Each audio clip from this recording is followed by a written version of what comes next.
देखिए, सबसे पहले बात की जाए तो लोकसभा चुनाव का जो है चुनावी संग्राम शुरू हो चुका है। जेजेपी की क्या तैयारियां चल रही हैं? जेजेपी की आज मीटिंग है चंडीगढ़ के अंदर और उसमें पार्टी कुछ सीटों पर आज चर्चा करेगी। अगले 1-2 दिन के अंदर पहली लिस्ट आना जो है उसकी उम्मीद है और जल्द हमारी लिस्ट आएगी और उसके बाद कॉन्स्टिट्यूंसी वाइज कार्यक्रम बनेंगे। पार्टी के नेता फील्ड में जा करके, वैसे तो फील्ड में ऑलरेडी जा ही रहे हैं, मगर और अच्छी तरह फिर नाम अनाउंस होने के बाद, क्योंकि चुनाव चल पड़ता है और चुनाव की शुरुआत हो जाएगी। लगभग 1-1.25 महीना बचा है, हम पूरी तरह तैयार हैं। जेजेपी की फौज का एक एक कार्यकर्ता चौधरी देवीलाल जी की दिखाए रास्ते की शपथ लेकर के विजय श्री हासिल करना, अपने लोगों को, हरियाणा की सोच के लोगों को दिल्ली की पार्लियामेंट में भेजने के लिए संकल्पबद्ध है। कितनी सीटों पर जेजेपी चुनाव लड़ेगी? सभी 10 सीटों पर चुनाव लड़ेंगे। हो सकता है कि चंडीगढ़ की सीट पर भी हम चुनाव लड़ें, तो 11 सीटों पर चुनाव हम लड़ेंगे। दिग्विजय, जिस तरह से पार्टी के लोगों का जिस तरह से जा रहे हैं, विरोध हो रहा है, कल आपका भी विरोध हुआ, क्या कहेंगे? मेरा विरोध जो किया वो 3-4 लोगों ने किया। 3-4 लोग जो थे वो इंडियन नेशनल लोकदल पार्टी से संबंधित लोग थे। अभय सिंह चौटाला के इशारे पर मेरे पर एक बड़ा हमला कराने का कोशिश थी, इनकी प्रयास था, और वो संभव इसलिए नहीं हो पाया, सक्सेसफुल इसलिए नहीं हो पाया क्योंकि गांव वालों ने उनका साथ नहीं दिया। वो कहने लगे कि हमारे गांव में मत आओ, तो गांव वाले अड़ के ये बात बोलने लगे कि तुम कौन होते हो हमारे गांव की पंचायत करने वाले। तो गांव वालों ने बाद में उनका हाथ पकड़ करके गांव से बाहर निकालने का काम किया। एक भी आदमी उस गांव का नहीं था जिस गांव के अंदर हम गए थे। ये बाहर से आए हुए लोग थे और ये पिछली रात को अभय सिंह चौटाला की कोठी पर इन लोगों ने मीटिंग कर करके उन लोगों को लोभ लालच दे करके मेरा विरोध कराने का प्रयास किया। वो विफल हुए, बुरी तरह विफल हुए, वो एक्सपोज हो गए और आज वो इतने फ्रस्ट्रेटेड हैं कि हमारे कार्यकर्ताओं को टेलीफोन कर करके जान से मारने तक की धमकी दे रहे हैं। वो लोग हैं जिन पर डकैती तक के आरोप हैं, चिट्टा बेचने तक के आरोप हैं। जिस तरह के कार्यकर्ता इंडियन नेशनल लोकदल में बचे हुए हैं, उसी कल्चर के वो लोग हैं और वो बहुत जल्द जो है उन पर सब पर कार्रवाई होगी।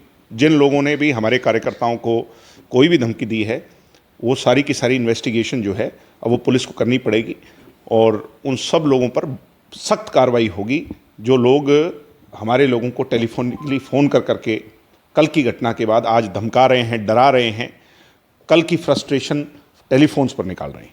कोई शिकायत दर्ज करवाई अपनी? कार्यकर्ता शिकायत दर्ज कराएंगे, मेरे को कराने की जरूरत ही नहीं। जिसको धमकी आएगी, अगर आपके टेलीफोन पे धमकी आएगी, जान से मारने की धमकी आएगी, आपके गांव में आकर के आपका हश्र करने की धमकी आएगी, तो आप घर थोड़ी बैठे रहेंगे। किसको अपनी जान प्यारी नहीं? वो टेलीफोनिकली जो भी बातें सारी रिकॉर्डेड हैं, वो सारी की सारी पुलिस के सामने हम रखेंगे और पुलिस को कार्रवाई करनी ही पड़ेगी। कौन है ये टेलीफोन पर धमकी देने वाला? एक मसीता गांव का लड़का है जिस पर डकैती का आरोप मैं बता रहा हूँ रहा है, नशेड़ी है। इस पर बहुत सारे आरोप अन्य लगे हुए हैं। इसके साथ 1-2 और लोग हैं जो डायरेक्ट इंडियन नेशनल लोकदल से जुड़े हुए हैं। ये आज टेलीफोनिकली सबको फ़ोन कर करके धमकाने का काम कर रहे हैं। ये वो लोग हैं जिन्होंने लाखों रुपए जो है चंदे के तौर पर डवाड़ी हलके के किसानों से इकट्ठा किया। आज डवाड़ी के किसान जब उसका हिसाब मांगते हैं तो ये भागते हैं और इस तरह के काम करते हैं, नापाक हरकतें करते हैं। और अब इनका जो है इलाज पुलिस ही करेगी। मेरा विरोध करना तो जायज़ मैं मान सकता हूँ कि किसान का रूप लेकर के मेरा विरोध करना, किसान का झंडा आगे कर करके मेरा विरोध करना, किसी को टेलीफोन कर करके धमकाना और जान से मारने की धमकी देना, तो किसी ने चूड़ियाँ नहीं पहन रखी। पुलिस कार्रवाई करे और मैं एसपी साहब से भी इस बारे में बात करूँगा।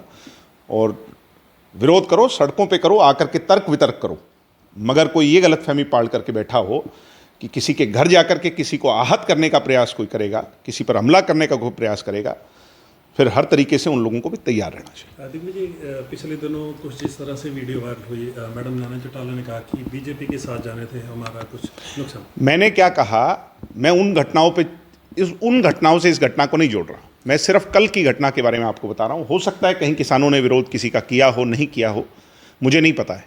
कल की जो घटना है वो इंडियन नेशनल लोकदल स्पॉन्सर्ड प्रायोजित घटना थी। अभय सिंह चौटाला द्वारा और उनके कार्यकर्ताओं द्वारा मेरे पर हमला कराने का एक प्रयास था जिसमें वो बुरी तरह विफल रहे। ये वो लोग वहाँ पहुँच करके वो काम नहीं कर पाए जो वो करना चाहते थे, क्योंकि गांव वालों ने उनका साथ नहीं दिया। और उसके बाद आज गीदड़ भभकी कर रहे हैं, टेलीफोन कर रहे हैं, हमारे कार्यकर्ताओं को डरा रहे हैं कि तुम्हारे गांव में आकर के तुम्हें मारेंगे, गोली मारेंगे, जान से मारेंगे। अब मैंने एसपी साहब से बात की है, रिटन कंप्लेंट जल्द दर्ज होगी और ऐसे लोगों पर उनकी धरपकड़ हो, उन पर कार्रवाई हो। कनीना के अंदर एक निजी बस स्कूल की दुर्घटनाग्रस्त हो गई है और उसमें अनेकों हमारे बच्चों का जो है देहांत हो गया, उन्हें जान गंवानी पड़ी। ये बहुत पीड़ादायक है और पूरा जननायक जनता पार्टी परिवार इस समय जो है अपनी संवेदनाएं, अपनी भावनाएं प्रकट करता है उन परिवारों के लिए जिन्होंने प्यारे प्यारे बच्चों को खो दिया या जिनके परिवारजन बच्चे जो हैं वो घायल हैं। जो चले गए, परमात्मा उन्हें अपने चरणों में स्थान दे, और जो बच्चे जंग लड़ रहे हैं जीवन की, जल्द परमात्मा उन्हें स्वस्थ करे। इसके साथ साथ सरकार से मैं ये मांग करता हूँ कि इसकी उच्च स्तरीय जांच हो। छुट्टी के दिन भी अगर स्कूल चलाया जा रहा था और ऐसी घटना हुई है, ये बहुत अनफॉर्चुनेट है और जल्द से जल्द इसकी इंक्वायरी बिठाई और इस पर जांच करे।